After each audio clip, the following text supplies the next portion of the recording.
नमस्कार दोस्तों, हमारे YouTube चैनल एग्जाम लर्नर में आपका स्वागत है। दोस्तों, आज के इस वीडियो में हम लोग देखेंगे भारतीय अर्थव्यवस्था से जुड़े राजकोषीय नीति एवं बजट, जो कि आने वाले एग्जाम बीईओ यानी कि खंड शिक्षा अधिकारी के लिए बहुत ही महत्वपूर्ण है। तो दोस्तों, वीडियो को लाइक शेयर कर दीजिएगा और चैनल को अभी तक आप सब्सक्राइब नहीं किए हैं तो चैनल को सब्सक्राइब करके साथ में बेल आइकन को प्रेस कर लीजिएगा, जिससे आने वाले अगले सभी वीडियो का नोटिफिकेशन आपको पहले मिल जाए। और इसका पीडीएफ आपको हमारे टेलीग्राम चैनल पर मिल जाएगा। नीचे डिस्क्रिप्शन में टेलीग्राम का लिंक दे दिया गया है, आप वहाँ से ज्वाइन करके पीडीएफ भी डाउनलोड कर सकते हैं। तो चलिए शुरू करते हैं। भारतीय अर्थव्यवस्था से जुड़े महत्वपूर्ण टॉपिक राजकोषीय नीति एवं बजट से जुड़े प्रश्न। पहला प्रश्न है आपका, राजकोषीय नीति फिस्कल पॉलिसी संबंधित है किससे? तो यह आपका डी ऑप्शन से हो जाएगा, सरकार की प्राप्तियों और व्यय से संबंधित है। राजकोषीय नीति सरकार, जो कि केंद्र व राज्य दोनों की आय एवं व्यय संबंधी रणनीतियों को कहते हैं। इसके माध्यम से सरकार अपने राजकोष का प्रबंध करती है ताकि आर्थिक व्यवस्था एवं सरकार की सामान्य कार्य प्रणाली सुचारू रूप से चलती रहे। तो डी विकल्प सही हो जाएगा आपका। अगला क्वेश्चन है, भारत का आर्थिक सर्वेक्षण कौन प्रकाशित करता है? तो इसका सही आंसर हो जाएगा ऑप्शन सी, वित्त मंत्रालय।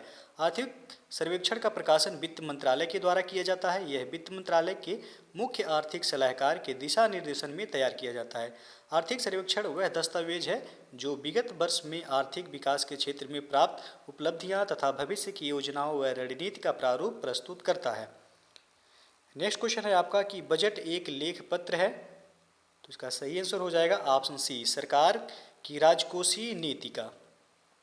बजट यह सरकार की राजकोषीय नीति से संबंधित होता है और बजट प्रत्येक वित्तीय वर्ष, जो कि 1 अप्रैल से लेकर 31 मार्च के लिए सरकार की प्राप्तियों तथा व्ययों का विवरण होता है।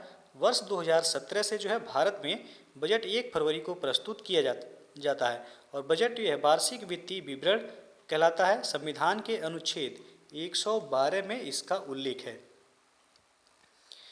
नेक्स्ट क्वेश्चन है आपका कि केंद्र व राज्यों के मध्य वित्त का बंटवारा किया जाता है। तो इसका सही आंसर हो जाएगा ऑप्शन बी, वित्त आयोग की अनुशंसा पर। केंद्र व राज्यों के मध्य वित्त, इनके राजस्व एवं सहायता अनुदान आदि का बंटवारा वित्त आयोग की अनुशंसा पर करने के लिए करने के पश्चात राष्ट्रपति के आदेश द्वारा यह किया जाता है और संविधान के अनुच्छेद 280 में वित्त आयोग यानी कि फिनांस कमीशन के गठन का प्रावधान किया गया है। तो यदि पूछा जाएगा कि वित्त आयोग का संबंध किस अनुच्छेद से है, तो 280 से। अगला प्रश्न है आपका कि निम्नलिखित कथनों पर विचार कीजिए। पहला दिया गया है आपका कि राजस्व प्राप्तियां सरकार की परिसंपत्ति देयता की स्थिति को प्रभावित करती है। दूसरा दिया गया है पूंजीगत प्राप्तियों का उच्च स्तर अर्थव्यवस्था की कमजोर वित्तीय स्थिति को प्रकट करता है। तो उपयुक्त कथनों में से कौन सा कथन सही है, यह बताना है। तो इसका सही आंसर होगा ऑप्शन बी, केवल 2 कथन में आपका सही है कि पूंजीगत प्राप्तियों का उच्च स्तर अर्थव्यवस्था की कमजोर वित्तीय स्थिति को प्रकट करता है। बजट में सार्वजनिक आय को 2 भागों में बांटा जा सकता है। एक पहला आपका राजस्व प्राप्तियां, दूसरा वह पूंजीगत प्राप्तियां। राजस्व प्राप्तियां में आपका ये प्राप्तियां सरकार की परिसंपत्ति देयता की स्थिति को प्रभावित नहीं करती हैं तथा भावी पीढ़ी के लिए कोई भार उत्पन्न नहीं करती हैं। और पूंजीगत प्राप्तियां होता है वह आपका ये प्राप्तियां सरकार की परिसंपत्ति देयता की स्थिति को प्रभावित करती हैं और परिसंपत्ति कम होती है अथवा देनदारियां बढ़ती है। तो ये आपका यहाँ केवल 2 कथन वह सही है, विकल्प बी सही हो जाएगा यहाँ। अगला क्वेश्चन है आपका कि भारत में निम्न में से कौन राजकोषीय नीति निर्धारित करता है? तो इसका सही आंसर हो जाएगा ऑप्शन सी, वित्त मंत्रालय। अगला प्रश्न है आपका कि निम्नलिखित प्रस्तावों में से किसका संबंध संघीय बजट से है? तो इसका सही आंसर हो जाएगा ऑप्शन सी, कटौती प्रस्ताव का। कटौती प्रस्ताव का संबंध वह संघीय बजट से है जिस प्रस्ताव के द्वारा सरकार या उसके किसी विभाग द्वारा धन के लिए प्रस्तावित मांग में विपक्ष द्वारा कमी का प्रस्ताव किया जाता है, उसे कटौती प्रस्ताव कहते हैं।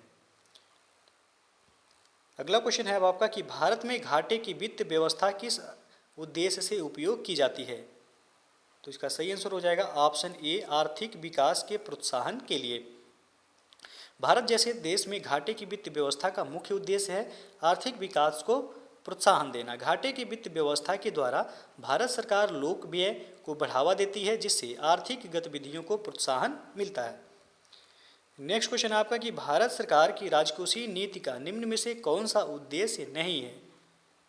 तो इसका सही आंसर हो जाएगा ऑप्शन सी, जो है अंतर्राज्यीय व्यापार का नियमन जो है यह भारत सरकार की राजकोषीय नीति का उद्देश्य नहीं है। और अगला प्रश्न है आपका कि निम्नलिखित में से कौन एक राजकोषीय नीति का भाग है? तो इसका सही आंसर हो जाएगा ऑप्शन बी, करारोपण।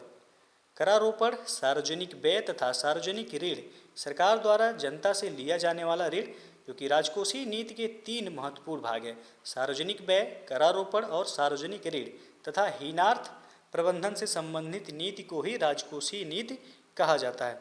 बी ऑप्शन यहाँ से हो जाएगा आपका कि निम्नलिखित में से कौन राजकोषीय नीति का भाग है? तो वह है आपका करारोपण। अगला प्रश्न आपका संघीय बजट में राजकोषीय घाटे का अर्थ है? तो इसका सही आंसर हो जाएगा ऑप्शन ए से हो जाएगा यहाँ कि बजट या घाटे और आंतरिक तथा बाह्य ऋणों की निवल वृद्धि का योग है।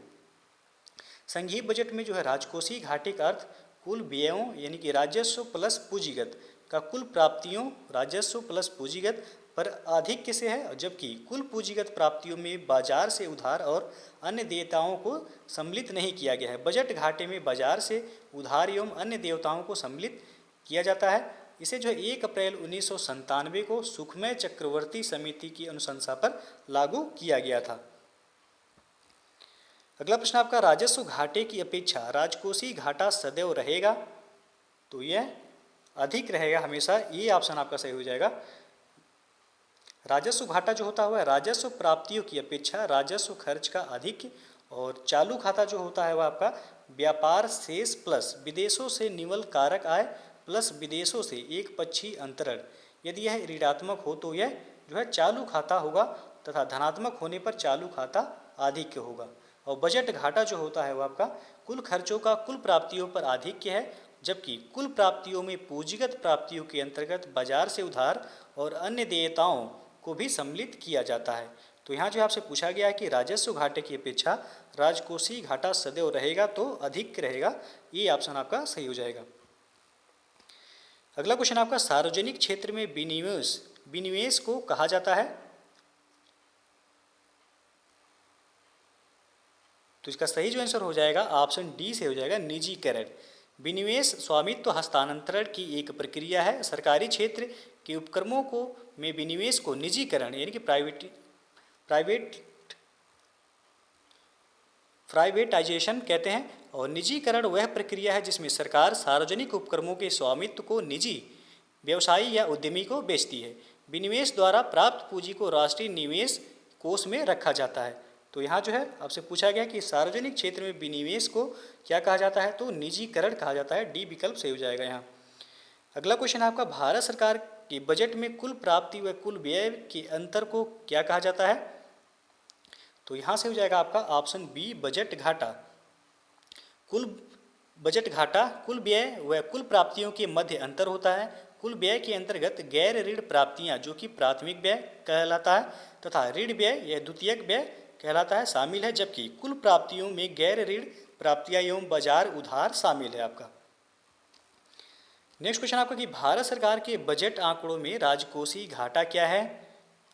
तो इसका सही आंसर हो जाएगा ऑप्शन डी कुल व्यय माइनस प्राथमिक प्राप्तियां यानी कि गैर ऋण प्राप्तियां। डी विकल्प आपका सही हो जाएगा। राजकोषीय घाटा यह सरकार के कुल व्यय में से गैर ऋण राजस्व प्राप्तियों को घटाने से प्राप्त होता है। सामान्यतः सरकार द्वारा अपने राजकोषीय घाटे को समाप्त करने के लिए बाजार से ऋण लिए जाते हैं, अतः सरकार द्वारा बाजार से लिए गए सकल ऋण को ही राजकोषीय घाटा कहा जाता है। अगला क्वेश्चन अब देखते हैं कि हाल के वर्षों में भारत सरकार के व्यय का सबसे बड़ा क्षेत्र कौन सा रहा है? तो यहाँ जो है हाल के वर्षों का मतलब जो है बजट 2020-21 का बात किया जा रहा है यहाँ। तो हाल के वर्षों में भारत सरकार के व्यय का सबसे बड़ा क्षेत्र जो रहा है तो इनमें से जो है आपका कोई नहीं होगा। तो आप एक फिगर के माध्यम से हम नीचे देख सकते हैं कि यहाँ देख सकते हैं आप कि रुपया जाता है कहाँ से? तो सर्वाधिक जो है रुपया यह करों और शुल्कों में राज्यों का हिस्सा 20% आप देख सकते हैं यहाँ। तो ये जो है आपका सही हो जाएगा। बाकी जो है आप देख सकते हैं ब्याज भुगतान में जो है 18% और उसके बाद वित्त आयोग तथा अन्य अंतरण में 10%, केंद्रीय क्षेत्र के स्कीम में 13%, अन्य व्यय में आपका 10% है और रक्षा क्षेत्र में 8%, सब्सिडी 6%, और जो है आप देख सकते हैं केंद्रीय प्रायोजित स्कीम में 9%, पेंशन में आपका 6%। तो सर्वाधिक रुपया जो व्यय होता है वह करों और शुल्कों में राज्यों के हिस्से के रूप में 20% सर्वाधिक जो है यह व्यय होता है। तो यहाँ आप देख सकते हैं ऑप्शन में कोई भी ऑप्शन यहाँ सही नहीं है। तो यदि आएगा तो आप टिक कीजिएगा कि करों और शुल्कों में राज्यों के हिस्सा में सर्वाधिक व्यय किया जाता है। अगला प्रश्न आपका, बजट 2020-21 के अनुमान के अनुसार भारत सरकार का धन प्राप्त करने का सबसे बड़ा साधन कौन सा है? तो इसे भी हम जो है एक फिगर के माध्यम से देखते हैं। तो सर्वाधिक रुपया जो भारत सरकार को आता है आप देख सकते हैं, तो निगम कर से आप देख सकते हैं 18% आता है, केंद्रीय उत्पाद शुल्क से 7%, आयकर से जो है 17%, और माल और सेवा कर यानी कि जीएसटी से भारत सरकार को 18% मिलता है, सीमा शुल्क से 4% मिलता है, और कर भिन्न राजस्व से 10%। और आप देख सकते हैं सर्वाधिक जो रुपया आता है वह उधार और अन्य देयताओं से आता है 20%। तो ये जो है आपका प्रश्न आपसे पूछा गया था कि बजट 2020-21 के अनुमान के अनुसार जो है भारत सरकार का धन प्राप्त करने का सबसे बड़ा साधन कौन सा है? तो इनमें भी जो है कोई भी ऑप्शन यहाँ आपका सही नहीं है। वो जो ऑप्शन सही होगा आपका उधार और अन्य देयताओं से जो है आपको 20% भारत सरकार को सर्वाधिक रुपया प्राप्त होता है। उसके बाद दूसरे नंबर पर जो है वह आपका माल और सेवा कर यानी कि जीएसटी से है, उसके बाद निगम कर से 18% है।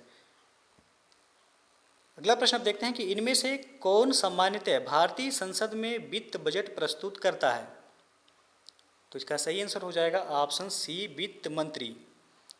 वित्त बजट सार्वजनिक आय व व्यय का सरकारी दस्तावेज है जो कि एक वित्तीय वर्ष के लिए होता है। यह सामान्यतः देश के वित्त मंत्री द्वारा प्रस्तुत किया जाता है।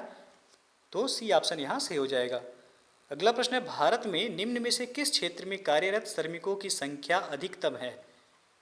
तो इसका सही आंसर हो जाएगा ऑप्शन बी, कृषि के क्षेत्र में कार्यरत श्रमिकों की संख्या सर्वाधिक है। और अगला प्रश्न आपका, राजस्व व्यय तथा राजस्व प्राप्ति में अंतर को क्या कहा जाता है? तो इसका सही आंसर हो जाएगा ऑप्शन सी, राजस्व घाटा। यदि राजस्व व्यय राजस्व प्राप्ति से अधिक हो जाए तो उसे राजस्व घाटा कहते हैं। और राजस्व प्राप्तियों के अंतर्गत कर राजस्व प्राप्तियां एवं गैर कर राजस्व प्राप्तियों दोनों शामिल हैं, जबकि राजस्व व्यय में आपका पूंजीगत व्यय को छोड़कर अन्य सभी व्यय शामिल किए जाते हैं। तो यहाँ आपसे पूछा गया है कि राजस्व व्यय तथा राजस्व प्राप्ति में अंतर को क्या कहा जाता है? तो राजस्व घाटा कहा जाता है। अगला क्वेश्चन आपका, प्राथमिक घाटा प्राइमरी डिफिसिट किससे संबंधित है या किसे कहते हैं? तो इसका सही आंसर हो जाएगा आपका ऑप्शन सी से हो जाएगा, प्राथमिक व्यय व प्राथमिक प्राप्तियों में अंतर को प्राथमिक घाटा कहा जाता है। अगला प्रश्न, अगला जो फैक्ट है कुछ बजट 2020-21 से जो है, तो इसे हम लोग देखते हैं। शिक्षा के लिए बजट 2020-21 में कितना जो है आवंटन किया गया? तो 99,300 करोड़ रुपए शिक्षा के लिए बजट 2020-21 में आवंटन किया गया है। और स्वास्थ्य के लिए आप देख सकते हैं 69,000 करोड़ आवंटन किया गया है। और नल से जल योजना के लिए 3.6 लाख करोड़ आवंटन किया गया है। जल जीवन मिशन के लिए 11,500 करोड़। और नवीकरणीय ऊर्जा के क्षेत्र के लिए 20,000 करोड़ रुपए। और आगे जो है आपका वायु प्रदूषण निवारण के लिए 4400 करोड़ रुपए, स्वच्छ भारत मिशन के लिए 12,300 करोड़ रुपए। तो इसे जो है आप लोग याद रखिएगा, पूछा जा सकता है। कौशल विकास मिशन के लिए तो 3,000 करोड़ रुपए, औद्योगिक विकास के लिए 27,300 करोड़, पोषण कार्यक्रमों के लिए 35,600 करोड़, एससी के कल्याण के लिए 85,000 करोड़ रुपए आवंटित किया गया है बजट 2020-21 में। एसटी के कल्याण के लिए 53,700 करोड़ रुपए बजट 2020-21 में आवंटित किया गया। और महिला कल्याण से जुड़े योजना के लिए 28,600 करोड़ रुपए आवंटित किया गया है। और आगे जो है आपका बजट 2020-21 में कर के लिए नए स्लैब जोड़े गए हैं, जो कि यहाँ से आपसे जो है प्रश्न भी बन सकता है। तो इसे नई कर प्रणाली जो है, तो आप देख सकते हैं 5 लाख से कम आय पर जो है आपका 0% जो है आपको टैक्स देना है। और 5 से लेके 7.5 लाख तक यदि आय है तो आपको 10% टैक्स देना होगा। और 7.5 से लेके 10 लाख के बीच यदि आय है तो 15% आपको टैक्स देना है, और 10 से लेके 12.5 लाख तक की आय है तो 20% टैक्स देना है। 12.5 लाख से 15 लाख के बीच में यदि इनकम है तो 25% टैक्स देना है, और 15 लाख से अधिक यदि आय है तो 30% टैक्स देना है।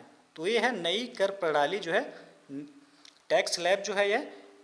तो 5 लाख से यदि कम की आय होती है तो आपको 0 यानी कि 0% आपको टैक्स देना है। उसके बाद 5 से 7.5 लाख आय है तो 10% देना है। 7.5 से 10 लाख के बीच आय है तो 15% देना है। 10 से 12.5 लाख के बीच की आय है तो 20% देना है। 12.5 से 15 लाख के बीच की आय है तो 25%, और 15 लाख से अधिक की आय है तो 30% टैक्स देना है। तो ये था जो है आपका 2020-21 के बजट से जुड़े जो है कुछ महत्वपूर्ण तथ्य। और जल्द ही जो है आपको बजट पर भी एक वीडियो आपको मिल जाएगा 2020-21 के बजट में। तो दोस्तों यदि वीडियो पसंद आया हो तो आपको लाइक शेयर कर दीजिएगा, और चैनल को अभी तक आप सब्सक्राइब नहीं किए हैं तो चैनल को सब्सक्राइब करके साथ में बेल आइकन को भी प्रेस कर लीजिएगा, जिससे आने वाले अगले वीडियो का नोटिफिकेशन आपको पहले मिल जाए। तो वीडियो को पूरा देखने के लिए बहुत बहुत धन्यवाद।